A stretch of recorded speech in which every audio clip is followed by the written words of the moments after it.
మీ ఎలాంటి వ్యాపార ప్రకటనలకైనా వెంటనే మా ఛానల్ సంప్రదించండి. ప్రస్తుతం మనతో పాటు ప్రముఖ ఆధ్యాత్మికవేత్త, మంత్రతంత్ర జ్యోతిషులు, ఐకాన్ ఆస్ట్రాలజర్ గట్టుపల్లి సురేష్ బాబు గారు ఉన్నారు. గురుగారితో మాట్లాడారు.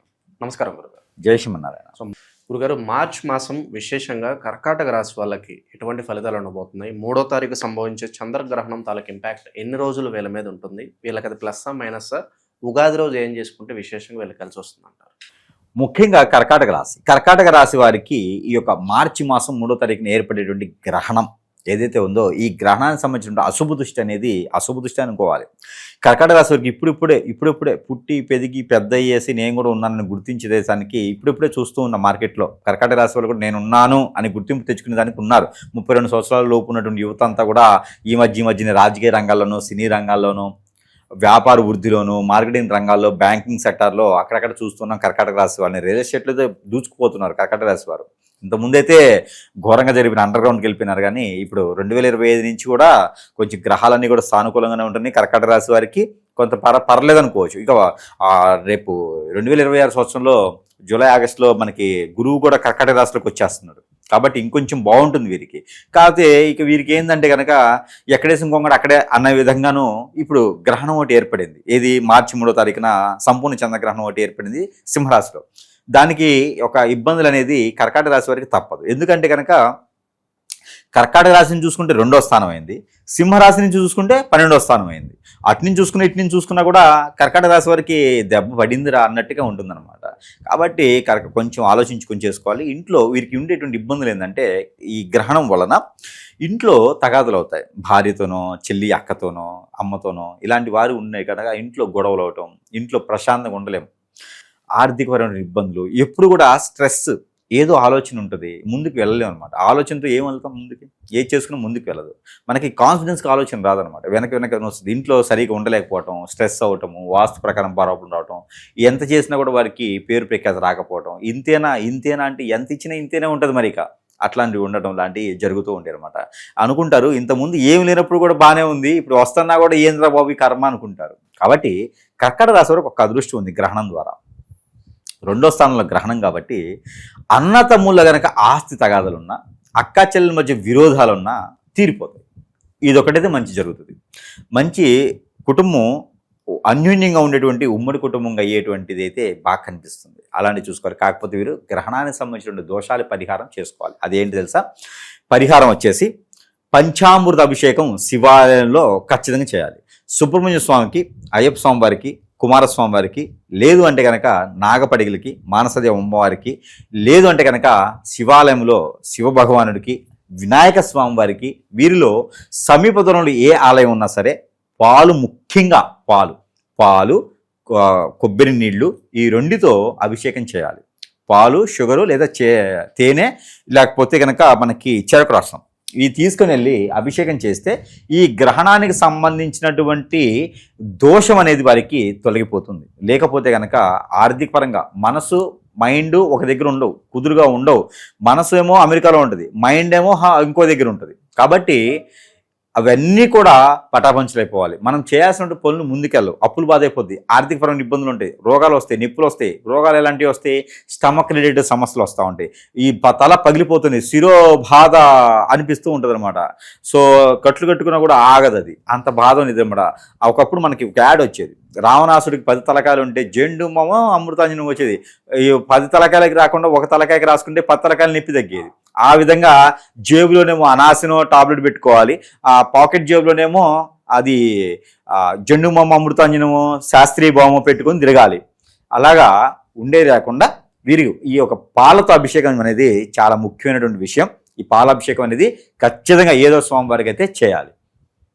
కాబట్టి ఈ గ్రహణానికి సంబంధించిన పరిహారం అయితే ఇది. ఇకపోతే యుగాది, ఈ యొక్క కర్కాటక రాశి వారికి యుగాది రావడం కూడా ఒక అదృష్టం. గ్రహణం అనంతరం యుగాది వస్తుంది మరుసటి అమావాస్యకి. కాబట్టి యుగాదికి వారికి ఇష్టదైవం, కులదైవం కొన్ని ఉంటాయి.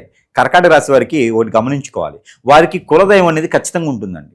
గ్రామదేవతో లేకపోతే అమ్మవారి ప్రాసిద్ధ అమ్మవారో, పీఠాధిపతులు ఎక్కడో దగ్గర ఒకరిని నమ్ముకుంటారు. వాళ్ళ వంశం మొత్తం కూడా ఒకరిని నమ్ముకొని వారికే చేస్తారు ఏదైనా సరే. అది వారి యొక్క అభిమానం, ఆప్యాయత. కాబట్టి వారు ఎవరైతే నమ్ముతారో వారి దగ్గరికి వెళ్ళేసి ముడుపు కట్టుకోవాలి. కర్కాటక రాశి వారైతే 119 రూపాయలు కానీ రూపాయలు కానీ తనకి తానుగా ఇష్టపూర్వకంగా ఏ సమస్య అయితే ఉందో ఆ సమస్య పోవాలి అని చెప్పేసి మనస్ఫూర్తిగా వారికి అమ్మవారికో స్వామివారికో సమర్పించాలి. ఉండిలో వేసేయాలి. వేసేస్తే కనుక వీరికి కోట్ల రూపాయలు దానం ఇచ్చే అవసరం లేదు. ఉండిల్లో ఇట్లా వేస్తే సరిపోతుంది. ఆ గ్రహాల యొక్క స్థితిగతులు మారిపోతాయి ఆటోమేటిక్గా. కాబట్టి ఈ కర్కాటక రాశి వారు ఈ ఉగాది రోజున చేసుకోవాల్సింది ఏంటంటే కనుక పులిహోర. ఈ పులిహోర ఎలా ఉండాలి అంటే కనుక నిమ్మ పండు కాకుండా చింతపండుతో చేయాలి. ఈ చింతపండు పులిహోరలో ఇంగువ, పల్లీలు, పచ్చిపప్పు, మినపప్పు, ఆవాలు, ఎండుమిరపకాయలు ఇవన్నీ వేస్తే గ్రహాలకు సంబంధించినవి. ఇవన్నీ వేసి కలగలిపినటువంటి పులిహోర కలపడం అంటే వేరే వాళ్ళతో పులిహోర కలపమని కాదు. ఈ బియ్యంతో వండినటువంటి అన్నాన్ని పులిహోర కలపడం, పసుపు ఇవన్నీ కూడా వేసి పులిహోర కలపాలి. ఈ పులిహోరని ఏదైనా సరే విష్ణు ఆలయంలో కనుక ఏదైనా బుధవారం గురువారం రోజున ఆలయ సమీపంలో కనుక ఆలయంలో నైవేద్యం పెట్టి చూడండి. అక్కడ ఉన్నటువంటి వీరికి ఆరోగ్య సమస్యలే కాదండి, ఈ గ్రహణానికి సంబంధించినటువంటి అలానే గ్రహాలకు సంబంధించినటువంటి పితృదోషాలు, కాలసర్పదోషం, నాగదోషం, కుజదోషం, గ్రహదోషాలు ఇంకేమైనా ఉన్నా, శత్రుభయం ఉన్నా, ఆర్థిక సమస్యలు ఉన్నా, ఆరోగ్య సమస్యలు ఉన్నా, నరదిష్టి, నరఘోష అన్నీ కూడా ఇలా చిటికలో పటాపంచలేకపోతాయి. ఈ ఒక్క పులిహోర నైవేద్యం వీరు యుగాది రోజున చేసుకుంటే ఇంకా మంచిది. కాబట్టి ఇలాంటివి చేసుకుంటే అదృష్టవంతులు అవ్వచ్చు. ఇకపోతే ఇవి ఉంటాయి, పల్లీలు ఉంటాయి కదా, పల్లీలు బెల్లం కలిపి చేసినటువంటి పల్లీ ఉండలు ఉంటాయి, పప్పు చెక్క అంటారు, పల్లి ఉండలు. అవి ఎవరికైనా 10 మందికి దానం చేస్తే చాలా మంచిది. ఇక వీరు బుక్స్ కానీ పెన్నులు కానీ దానం చేస్తే కూడా చాలా మంచిది, విద్యాదానం. ఇక కొత్తగా ఏదైనా వ్యాపారం మొదలుపెట్టాలంటే కనుక ఇది పెట్టుకోవచ్చు. కాలేజీలు, ఇన్స్టిట్యూట్స్, తర్వాత స్కూల్స్, దానికి సంబంధించినటువంటి materials, book stalls, xerox shops ఇలాంటి వాటికి చాలా అనుకూలంగా ఉంటుంది. కాబట్టి ఇలాంటివి పెట్టుకుంటే ముందుకు వెళ్ళేదానికైతే చాలా బాగుంటుంది. ఈ యొక్క మార్చి మాసంలో కర్కాటక రాశి వారికి మిశ్రమ ఫలితాలుగా కనిపిస్తాయి. ఈ దానాలు కూడా చేసుకొని మనం చెప్పినట్టు పరిహారాలు చేసుకున్నట్టయితే కనుక శుభ ఫలితాలు పొందేలా కనిపిస్తున్నాయి. కాబట్టి ఈ రకం ప్రయత్నం చేయొచ్చు. భార్య భర్తల మధ్య సంబంధాలు కావచ్చు, కుటుంబ వాతావరణం కావచ్చు, ఈ విధంగా ఉండదు. కుటుంబంలో అయితే కనుక దానాలు, ధర్మాలు, ఈ యొక్క మనం చెప్పినటువంటి పరిహారాలు చేసుకున్నట్టయితే కనుక కుటుంబంలో కలహాలు లేకుండా అన్యోన్యంగా ఉండేటువంటి సంసారంగా ముందుకు వెళ్తుంది. ఇక భార్యాభర్తల మధ్యన అయితే ఖచ్చితంగా గొడవలు అవుతాయి. 19వ తారీఖు లోపు అయితే ఖచ్చితంగా గొడవలు అవుతాయి. ఆ గొడవలు అవ్వకుండా ఉండాలంటే ఖచ్చితంగా తలకాయ దించుకోవాల్సిందే. గొడవ ఆడినప్పుడు తలకాయ దించుకోవాల్సిందే, వేరే ఆప్షన్ అవకాశం ఏం లేదు. గొడవ ఆడుతున్నారంటే మాత్రము ఈ రాశిలో ఎవరైతే ఉన్నారో భార్యాభర్తలు వారు తలకాయ దించాల్సిందే, కొట్టినా కూడా కొట్టించుకోవాల్సిందే. ఆ తర్వాత మాత్రమే కొంతమేర ఉంటుంది. ఇద్దరు ఆవేశపడ్డారంటే మాత్రం ఇంక కోర్టుగాడి తెలుసుకోవాల్సిందే ఆ వారం. కాబట్టి చిన్న విషయాలే పెద్ద కనిపిస్తున్నాయి. కాబట్టి అక్కడ రాకుండా ఉండాలి అంటే మాత్రము కొంచెం జాగ్రత్తగా ఊహించుకుంటే మంచిది. ఎందుకంటే గ్రహణం అనేది మంచి సానుకూల వాతావరణం లేదు, ఉన్న మాట చెప్పండి వాతావరణం లేదు. కాబట్టి జాగ్రత్తగా ఉండడం మంచిది. ఇక ప్రయాణాలు చేసేప్పుడు కూడా ఆచి చూసి ప్రయాణం చేయాలి. ప్రికాషన్స్ ఖచ్చితంగా తీసుకోవాలి. టైంకి తినాలి, టైంకి ఉండాలి, టైంకి తినాలి, టైంకి పనుకోవాలి. ఇలా చేసుకుంటేనే కర్కాటక రాశి వారికి ఈ మాసం మొత్తం కూడా బాగుంటుంది. ఈ మాసంలో వచ్చేటువంటి జబ్బు కావచ్చు, రోగం కావచ్చు, నొప్పి కావచ్చు దీర్ఘకాలికంగా ఉంటుంది. అవి రాకుండా ఉండాలంటే ప్రికాషన్ తీసుకోవాలి. కాబట్టి ఈ పరిహారాలు చేసుకుని అదృష్టవంతులు అవ్వచ్చు.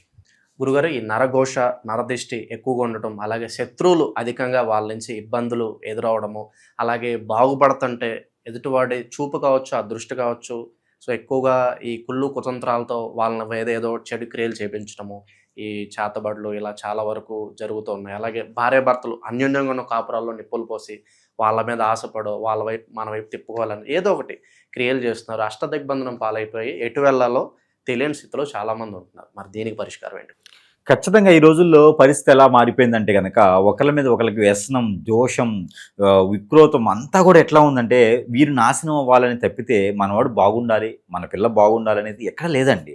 ఇప్పుడు అన్యోన్యంగా ఉన్నటువంటి ఒక భార్యాభర్తలు ఉంటారు, పిల్లలు ఉంటారు, కొంచెం చక్కటి కుటుంబం, ఇద్దరు జాబులు చేసుకుంటూ బతుకుతూ ఉంటారు. వీరి మీద వేరే వారికి కన్నేయటం, వ్యసనం, ఇవన్నీ కూడా ఏంటంటే ఎందుకు చెప్తున్నా అంటే జాతకాల్లో ఉండవు. ఇప్పుడు సమాజంలో జరిగేటువంటి సంఘటనలు ఎలా ఉన్నాయి అంటే కనుక హిప్నాటిజం, బ్లాక్ మ్యాజిక్, వశీకరణ, చాతబడి, బాగరముఖి, భానుమతి, యక్షిని, స్పిరిట్, మందు పెట్టడం, మందు తీయటం, ఇలాంటివి ఎన్నో రకాల క్రియలు చేపించేటువంటి ప్రక్రియ చాలా నడుస్తూ ఉంది. ఎందుకంటే కనుక ఎదుటి వ్యక్తి సుఖంగా ఉంటే ఓర్చుకోలేకపోతాం. ఒక మంచి కుటుంబంలో ఉన్నటువంటి అబ్బాయి ఉన్నాడు అనుకోండి, ఎదురు లాగేద్దాము, అమ్మాయి ఉందనుకోండి లాగేద్దాము. ఇదే తత్వంతో ఏర్పడినటువంటి చెడు వ్యసనం. నైట్ కోటీశ్వరులు అవ్వాలి, నైట్ నేను అన్నీ సాధించుకోవాలి, ఎవరి దగ్గర ఓపిక ఉండట్లేదు. కాబట్టి వీళ్ళందరూ కూడా గమనించుకుంటూ ఉండాలి. మన పర్సనల్ విషయస్ అది ఉంటే కూడా ఎవరికి షేర్ చేయకూడదు. చాలా అంటే చాలా అన్యోన్యంగా ఉండాలంటే మనకు సంబంధించిన విషయాలు ఎవరి దగ్గరికి రానియకూడదు. ఫ్రెండ్స్ అని, కొలీగ్స్ అని అందరూ మంచి వాళ్ళు అయితే లేరండి. వ్యసనం పడేవారు, రంది పడేవాళ్ళు ఉన్నారు. వాళ్ళ వలన మనకి ఇబ్బంది కలగదు అని అనుకోవడానికి లేదు. ఏదో రోజున మనల్ని గ్రిప్ చేస్తున్నారు, ఇబ్బంది పడేటటువంటి యోచన ఉంది. అలాంటి వారు మన దగ్గరికి ఎన్నో వేల మంది కస్టమర్లు కొట్టుకుంటూ ఇబ్బంది పడుతూ ఒక వయసుతో సంబంధం లేకుండా, రిలేషన్స్తో సంబంధం లేకుండా ఎన్నో రకాల ఇబ్బంది పడేవారు ఉన్నారండి. తల్లిదండ్రులు, పిల్లలు ఉన్నారు. పిల్లలు ఏమైపోతున్నారో తెలియట్లేదు. గారాభంగా పెంచుకున్నటువంటి ఆడపిల్లలు ఉన్నారు. ఎవరో ఏదో వచ్చి తీసుకెళ్ళిపోతూ ఉన్నారు. ఇలాంటి వాళ్ళు తల్లిదండ్రులు పెట్టండి ఘోష అది చెప్పలేటువంటి పరిస్థితిలో ఉన్నారు ఈ రోజున. దయచేసి ప్రతి ఒక్కరు కూడా జాతకాల్లో కనపడవు. ప్రతి ఒక్కరు అనుకుంటారు ఇవన్నీ జాతకాల్లో ఉంటాయని. జాతకాల్లో ఉండవండి. ఇది వేరే క్రియ, ఇది వేరే లోకం. ఇది మనకి పూర్తిగా నాశనం అయిపోయిన తర్వాత కూడా తెలియదు. కాబట్టి ప్రతి ఒక్కరు కూడా భార్యాభర్తలండి, భార్యాభర్తల మధ్యన ఉండేటువంటి భావం కావచ్చు, స్వభావం కావచ్చు, ఎంత కొట్టుకున్నా ఎంత తిట్టుకున్నా సాయంత్రం ఒకరిగా ఉంటారు. అలా లేకుండా విడాకులు, ఎఫ్ఐఆర్స్ ఇలాంటి చాలా ఉన్నాయండి. ఇలాంటి కేసెస్ వల్లనే ఎన్నో రకాల జీవితాలు నాశనం అయిపోతూ ఉన్నాయి. ఇలాంటి వాటి జోలు వెళ్ళకూడదండి. అలాంటి ఏమైనా ఉంటే కూడా ఖచ్చితంగా మీలో ఏదన్నా సమస్యకి ఎట్లా ఉండాలంటే కనుక ఆ సిమ్టమ్స్ అనేజీగా ఉండటం కానీ, మన ఫేస్లో చేంజెస్ కనిపించడం, కళ్ళు చేంజెస్ కనిపించడం, జుట్టు ఊడిపోవటం, ఇది నాకు ఊడిపోయింది అది కాదు, ఇది జీన్స్, అది కాకుండా మీకు హెయిర్ ఫాల్ లాంటిది అవ్వటం కానివ్వండి, ఇంకా లేడీస్లో వచ్చేసి స్టమక్ రిలేటెడ్ సమస్యలు, లోపల ఏదో ఉన్నట్టుగా నీరసంగా ఉండడం, కోపం రావడం, చిరాకు పట్టడం, ఇలాంటి సమస్యలు, ఒంటరిగా ఉండాలనిపించడం, సూసైడ్ లాంటివి చేసుకోవడం, ఎంత ఉన్నా కూడా ఏది ముందుకెళ్ళలేకపోవడం, అష్టదిబ్బందులు అంటారు దాన్ని. ఎంత చేసినా ముందుకు వెళ్ళదు, జాబులు ఉండవు, సరిగా ఉండే పరిస్థితి ఉండదు. ఇలాంటి ఏదైనా కనిపిస్తే కనుక ఖచ్చితంగా సంప్రదిస్తే కనుక వారికి పరిష్కార మార్గం చూపించే విధంగా ఉంటాం. దొంగ స్వాముల్ని, దొంగ గురువులను నమ్మకండి. అలాంటి వాళ్ళ దగ్గరికి వెళ్ళేసి మన అవసరం కోసం వాళ్ళ దగ్గరికి వెళ్తే వాళ్ళు అవకాశం తీసుకుంటున్నారు. అలాంటివి కూడా మనం గమనించుకుంటూ ఉండాలి. అలాంటివి చేసుకుంటే కనుక ఖచ్చితంగా ఇబ్బంది పడేటుంది. కాబట్టి ఎవరికైనా కావాలి, ఇలాంటి సమస్య ఉంది అని కనుక పరిష్కార మార్గం చూపించేందుకు సిద్ధంగా ఉన్నాం. కాబట్టి ఆ విధంగా ఎవరికైనా కావాలంటే సంప్రదించేదానికైతే చూడండి. ఓవరాల్గా ఈ రాశి వాళ్ళందరికీ ఈ మాసం ఏ విధంగా ఉండబోతుందో మంచి విశ్లేషణ అందించారు. ధన్యవాదాలు.